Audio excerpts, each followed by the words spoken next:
নমস্কার, আমি মহুয়া মৈত্র, নদিয়া উত্তর সাংগঠনিক জেলার তৃণমূল কংগ্রেসের সভানেত্রী। আমি সকল কর্মীদের জন্য একটি জরুরি বার্তা দিতে চাই। আজকে সকাল থেকে আমার কাছে সমস্ত সাংগঠনিক জেলা থেকে বুথ কর্মীদের ফোন আসছে যে স্থানীয় থানা থেকে অনেক কর্মীকে ফোন করা হচ্ছে, সব তৃণমূল কংগ্রেসের কর্মীদের, এবং ফোন করে জিজ্ঞাসা করা হচ্ছে তোমার নাম কি, তোমার বাবার নাম কি, এইসব ডিটেলস। তারপর বলছে থানায় এসো। যখন থানায় যাচ্ছে তখন বলছে তোমরা মুচলেখা লিখে যাও, দিয়ে যাও যে কোনো ঝামেলা করবে না। আমি আপনাদের সতর্ক করে দিচ্ছি যে এটা একেবারে বেআইনি এবং নির্বাচন কমিশন এটা বেআইনিভাবে করাচ্ছে। আমরা অলরেডি হাইকোর্টে গিয়ে একটা স্থগিতাদেশ পেয়েছি যে মে মাসের 30 তারিখের আগে কাউকে অ্যারেস্ট করা যাবে না। আর ট্রাবল মেকার, ঝামেলাবাজ বলে কিছু আইনে হয় না।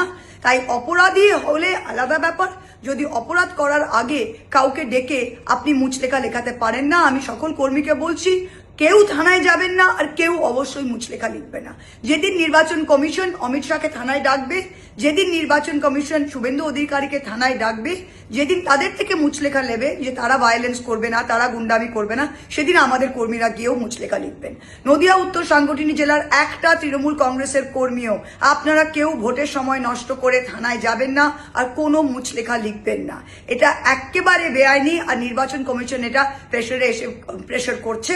আমি ইতিমধ্যে এক্ষুনি চিঠি লিখছি, প্রতিবাদের চিঠি নির্বাচন কমিশনকে। ধন্যবাদ।